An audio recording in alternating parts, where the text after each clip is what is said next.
हाँ, तो loving angles हम लोग कल पढ़े थे। कौन कौन से लविंग एंगल्स है? 0, 30, 45, 60, 90। साइन 0 की वैल्यू, साइन 30, साइन 45, साइन 60, साइन 90, 1। ठीक है। इसके कुछ क्वेश्चंस कर लेते हैं। 8.2 क्वेश्चन नंबर फर्स्ट का थर्ड। क्वेश्चन नंबर फर्स्ट का थर्ड क्या कह रहा है? cos 45 degree divided by sec 30 degree plus cosec 30 degree. Loving angles दिख रहे हैं हमको। cos 45 की वैल्यू कितनी होती है? जो sin 45 की होती है वही cos 45 की होती है, तो 1/√2। sec 30 की वैल्यू कितनी होती है? कैसे आप करेंगे सॉल्व? हमने तो लर्न पूरा टेबल लर्न किया नहीं है ना। तो हमको साइन की वैल्यूज याद है सिर्फ। साइन 30 की वैल्यू क्या होती है? 1/2। cos 30 की वैल्यू क्या होती है? पीछे से आप उसको ऐसे उल्टा के सीधा कर लेते हैं, हम पीछे से इधर से घुमा देते हैं तो वैल्यूज क्या हो जाती है? उल्टी हो जाती है। तो साइन 60 की वैल्यू क्या होती है? तो cos 30 की वैल्यू क्या होगी? √3/2। याद हो गया? अब cos 30 की वैल्यू √3/2 है। cos का रेसिप्रोकल कौन होता है? sec। तो cos 30 की वैल्यू √3/2, तो sec 30 की वैल्यू क्या होगी? 2/√3। समझ में आया? प्लस cosec किसका रेसिप्रोकल होता है? साइन का। साइन 30 की वैल्यू 1/2, तो cosec 30 की वैल्यू 2/1 या 2। समझ में आ रहा? अब सब कोई लर्न करना हो तो इतना पॉसिबल नहीं है ना, धीरे धीरे लर्न हो जाएगा, पर अभी हमको कैसे समझना है और कैसे लिखना है वो आप ध्यान से समझिए। 1/√2 डिवाइडेड बाय √3। एलसीएम ले लेंगे। 1 और √3 का एलसीएम कितना आएगा? √3। यहाँ पे आ जाएगा 2 + 2√3, है ना। तो और कॉम्प्लिकेटेड होता जाएगा। चलो 1/√2 into √3 divided by 2 + 2√3. This is your final answer. Clear? Next question. Question number 4. Sin 30 degree, tan 45 degree minus cosec 60 degree whole divided by sec 30 degree plus cos 60 degree plus cot 45 degree। cot 45 degree. ठीक है। अब सबकी values तो हमको याद नहीं है, तो कैसे करेंगे, कैसे सॉल्व करेंगे? साइन 30 की वैल्यू क्या होती है? 1/2। ठीक है। tan 45 की वैल्यू कैसे करेंगे? Sign 45 upon cos 45। साइन 45 की वैल्यू 1/√2। cos 45 की वैल्यू दोनों की सेम होती 45 में, है ना। तो 1/√2 अपॉन 1/√2 हाउ मच? 1 हो जाएगा। तो tan 45 की वैल्यू कितनी होगी? 1। साइन 60 की वैल्यू कितनी होती है? cosec किसका रेसिप्रोकल होता है? साइन का रेसिप्रोकल होता है। तो साइन 60 की वैल्यू कितनी होती है? √3/2। तो cosec 60 की वैल्यू क्या होगी? 2/√3। 2/√3। sec किसका रेसिप्रोकल होता है? cos का। cos 30 की वैल्यू नहीं याद है। साइन 60 की वैल्यू क्या है? तो cos 30 की वैल्यू क्या होगी? तो sec 30 की वैल्यू क्या होगी? 2/√3 प्लस साइन 60 की वैल्यू, cos 60 की वैल्यू नहीं याद है। साइन 30 की वैल्यू क्या है? cos 60 की वैल्यू क्या होगी? 1/2। रेसिप्रोकल मतलब उल्टा याद रखना है। tan 45 की वैल्यू 1, cot 45 की वैल्यू भी 1। इसका रेसिप्रोकल होता है कि नहीं है एक दूसरे के? तो 1/1 1 ही आएगा। इसको सॉल्व कर दो, आपका आंसर आ जाएगा। समझ में आया? One more question, question number 5। 5 cos square 60 degree plus 4 sec square 30 degree minus 10 square 45 degree divided by sine square 30 degree plus cos square 30 degree. ठीक है, स्क्वायर लगा है मतलब स्क्वायर कर देना। अच्छा इधर ध्यान दो, साइन स्क्वायर थीटा, जब हम स्क्वायर में लिखते हैं तो साइन के ऊपर स्क्वायर लगाते हैं, या फिर आप इसको ऐसा लिख सकते हो साइन थीटा का होल स्क्वायर। कभी भी ऐसा नहीं लिखोगे, this is your wrong method. ये करेक्ट है, ये करेक्ट है, थीटा के ऊपर स्क्वायर नहीं लगा सकते। ये क्या कहलाएगा? साइन थीटा स्क्वायर कहलाएगा, साइन स्क्वायर थीटा नहीं कहलाएगा। समझ में आया? मतलब एंगल का स्क्वायर है ये सिर्फ। तो यहाँ पे देखो, ये एंगल का स्क्वायर है कि पूरे नंबर का? पूरे उसका है, cos 60 का स्क्वायर है। इसको cos 60 ब्रैकेट लगा के स्क्वायर लिखो तब भी सेम है, cos स्क्वायर 60 लिखो तब भी सेम है। ठीक, cos 60 की वैल्यू नहीं पता है, sin 30 की वैल्यू बताओ। 1/2। cos 60 की वैल्यू 1/2, जो 30 की वैल्यू वो 60 की वैल्यू, 45 सेम होता है, जो 60 की वैल्यू वो 30 की वैल्यू। तो साइन का याद रखो, कॉस का बन जाएगा। तो 1/2 का होल स्क्वायर प्लस सेक किसका रेसिप्रोकल होता है? कॉस का। कॉस 30 की वैल्यू नहीं याद है, 30 की वैल्यू किससे सेम होगी? साइन में 60 में। साइन 60 की वैल्यू √3/2, तो कॉस 60 की वैल्यू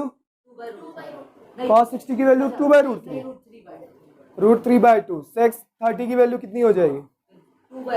cos 60 बोल दिया था गलती से, cos 30 की वैल्यू √3/2 और sec 30 की वैल्यू भी क्या होगी?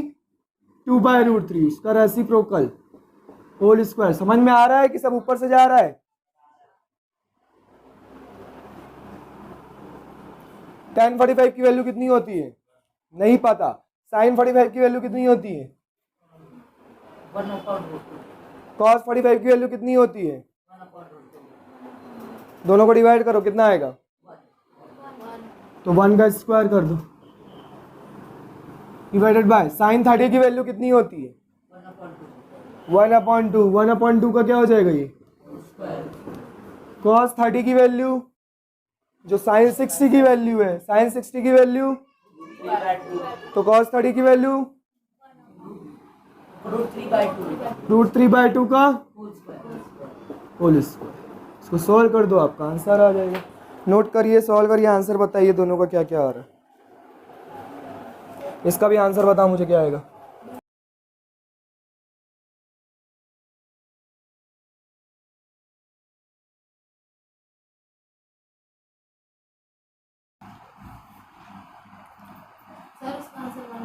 सर 16/3 -1 डिवाइडेड, इसका आंसर बना है कैसे? इसको कैंसिल आउट कर दी भाई। 1/4 प्लस 3/4, ऊपर एलसीएम आया 4 3 जा 12, 15 प्लस 64 माइनस 12 डिवाइडेड बाय, नीचे एलसीएम आया 4 1 प्लस 3 4। ये तो आपका कैंसिल आउट हो गया, 1 आ गया। ऊपर आपका कितना है? 15 में से 12 का कितना बचा? 3, 67 डिवाइडेड बाय 12, इसका आंसर है फाइनल। इधर क्या आएगा? इधर एलसीएम आएगा 2, 1 प्लस 2 माइनस 4√3 और अपॉन में, अच्छा 2/√3 है ना ये, 2√3, ये हो जाएगा 2√3, ये हो जाएगा √3, ये 2√3 whole divided by LCM is again 2√3, 2√3, 2 2 जा 4 प्लस √3 प्लस 2√3। ठीक है, 2√3 will cancel out. √3 plus 2√3 3√3 minus 4 whole divided by √3 plus 2√3 3√3 plus 4. This is your answer.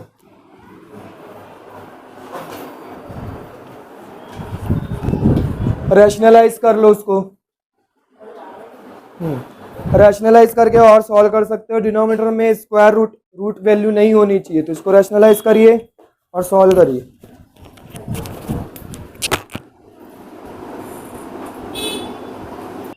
हो गया, ये सब रब कर दूं?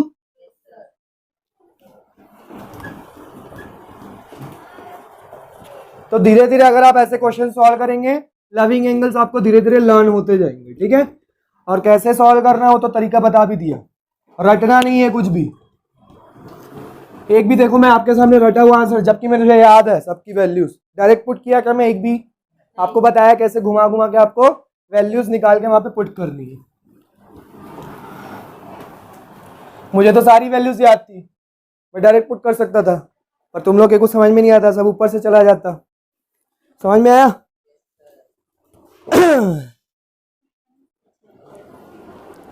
अब इसमें question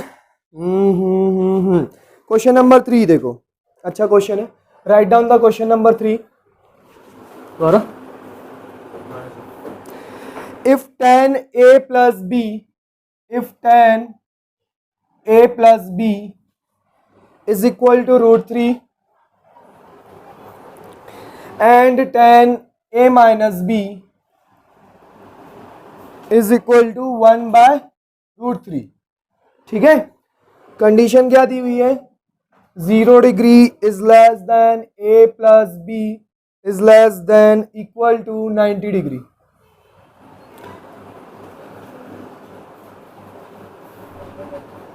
a is greater than b, find a and b. This is your question. क्या बोल रहा है कि tan a plus b is equal to √3 given है, tan a minus b is equal to 1/√3 given है। आपको बोल दिया है कि a प्लस b की वैल्यू 0 और 90 के बीच में होना चाहिए, या तो 90 के इक्वल होना चाहिए। 0 के इक्वल नहीं बोला उसने, 0 से बड़ा होना चाहिए, 90 से छोटा या उसके बराबर होना चाहिए। a जो है वो b से क्या है? बड़ा है, ये भी कंडीशन दे दिया है आपको। तो आपको फाइंड आउट करना है कि a और b की वैल्यू क्या होगी। कैसे सॉल्व करेंगे? tan a plus b is equal to, मुझे एक बात बताओ, साइन 60 की वैल्यू क्या होती है? √3/2। cos 60 की वैल्यू क्या होती है? 1/2। जो साइन 30 की वैल्यू होती है वही cos 60 की वैल्यू होती है, 1/2। इन दोनों को डिवाइड कर दो, क्या मिलेगा? tan 60 हो जाएगा, यस सर, है ना। साइन बाय cos क्या होता है? tan। तो tan 60 is equal to 2 cancel out, क्या बचेगा?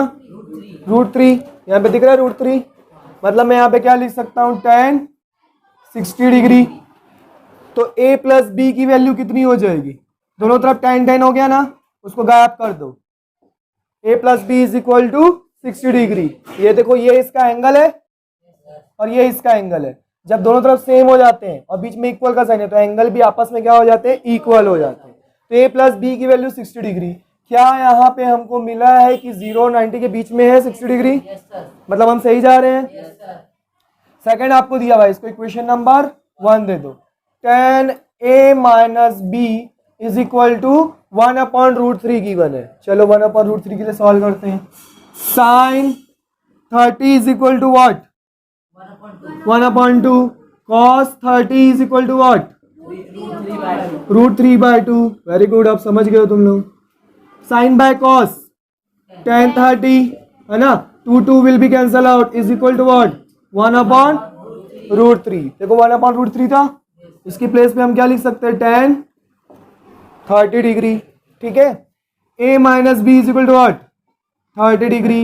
Equation number 2। By solving equation 1 and 2, कैसे सॉल्व करेंगे? a plus b is equal to 60 degree, a minus b is equal to 30 degree. b will be cancel out, 2a। देखो equating method होता है, अगर same है और साइन डिफरेंट है cancel out कर दो। अभी मैंने क्या किया, दोनों इक्वेशन को ऐड किया है। क्या किया है, दोनों इक्वेशन को ऐड किया है।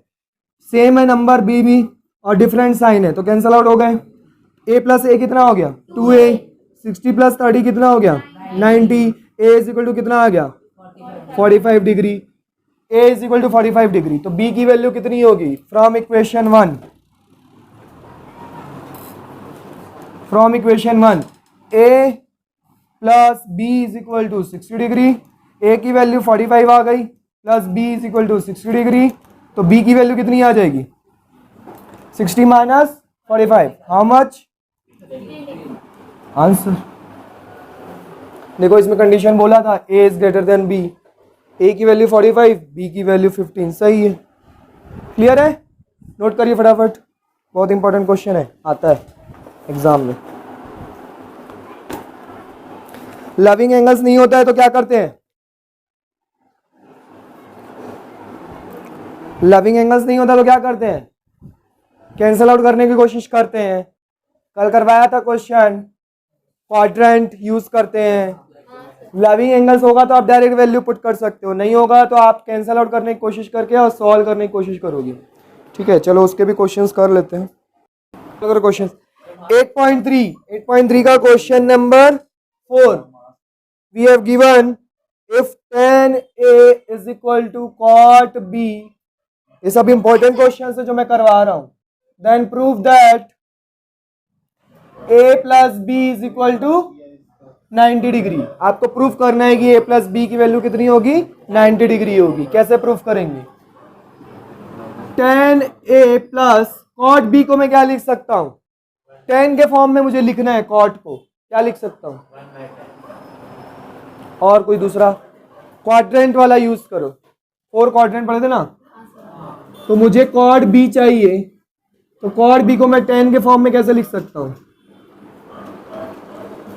चेंज हो रहा है, 10 से cot आ रहा है और पॉजिटिव है 90 माइनस बी लिख सकते हैं। फर्स्ट क्वाड्रेंट में ऑल पॉजिटिव होते हैं, पॉजिटिव आंसर, तो 90 चेंज हो रहा है इसलिए 90। ठीक है, तो मैं इसको लिख सकता हूं 10 90 माइनस बी। अदरवाइज यहाँ पे 90 डिग्री बोला है तो आप दिमाग लगा सकते हो कि 90 में ही करना है, या तो 90 प्लस थीटा या तो माइनस थीटा। ठीक है, प्लस थीटा नहीं कर सकते क्योंकि यहाँ पे पॉजिटिव वैल्यू चाहिए, प्लस थीटा करता तो नेगेटिव आ जाता, तो नेगेटिव में नहीं दिया आपको क्वेश्चन में, पॉजिटिव दिया, तो हम कोई ऐसे लिख सकते हैं इसको। अब एंगल्स क्या हो गए, इक्वल हो गए, बी को ट्रांसपोज कर दो, A plus B is equal to 90 degree, hence proved. Easy है पर बनता नहीं है एग्जाम में, और बहुत ही मोस्ट इंपॉर्टेंट क्वेश्चन है, पता नहीं कितने बार आया होगा, हर साल पूछा होगा ये क्वेश्चन। ठीक है, next question number 5, sec 4a is equal to cosec a minus 20 degree, where 4a is an acute angle. Write down the question first. Where 4a is an acute angle. 4a क्या बोला है, acute angle है बोल रहा है। acute angle मतलब less than 90 degree. Find the value of a, a की value find out करनी है। कैसे सॉल्व करेंगे, कैसे सॉल्व करेंगे, sec और cosec में रिलेशन होता है कि नहीं होता है, तो मैं इसको क्या लिख सकता हूं, cosec 90 माइनस 4a लिख सकता हूं, cosec a माइनस 20, ये तो एज इट इज रहेगा, या तो आप इसको चेंज करो या तो इसको चेंज करो, दोनों में से एक तरफ किसी एक को चेंज करो तभी वो इक्वल हो पाएगा। cosec cosec इक्वल हो गया, एंगल्स भी क्या हो जाएंगे, इक्वल हो जाएंगे। cosec 90 minus theta is equal to sec theta होता है, तो sec थीटा को मैंने ऐसा लिख लिया, ऑपोजिट कर दिया, a माइनस 20, 4a उधर जाके ट्रांसपोज कर दो, इधर 20 को ट्रांसपोज कर दो, इधर आ जाएगा 110, इधर आ जाएगा 5a, a is equal to कितना हो जाएगा 55 degree. That is your answer. Clear है,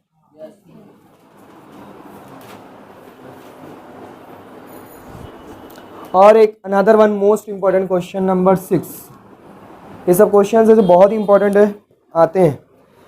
if A B C are interior angles of a triangle A B C, A B C जो है वो इंटीरियर एंगल्स है किसके, एक ट्राइंगल ए बी सी के, ठीक है, ए बी और सी ये इंटीरियर एंगल्स हैं। देन शो दैट, प्रूफ करना है आपको, proof that sine B plus C divided by 2 is equal to cos A by 2, ये आपको प्रूफ करना है। Sine B plus C divided by 2 is equal to cos A by 2।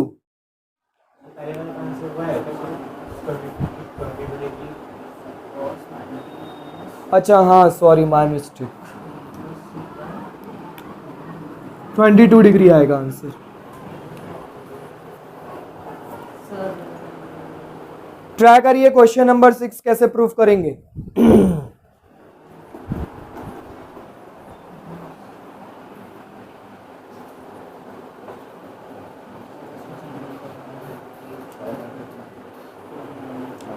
किसी triangle के interior angles हमको गिवन है ए B सी, तीनों का सम किसके बराबर होगा, 180 डिग्री के बराबर होगा। तो A plus B plus C, angle A angle B angle C is equal to what, 180 degree. B plus C की जगह पे मैं 180 माइनस ए ऐसा कर सकता हूं, यहां पे पुट कर दो sine 180 minus A divided by 2, ठीक है।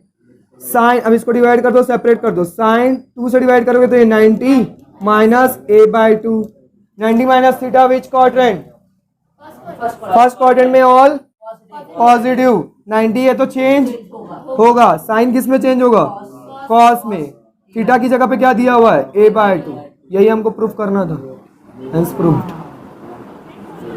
इजी है, समझ में आ रहा है, तुम्हारे बुक में भी ये क्वेश्चन है ये वाला।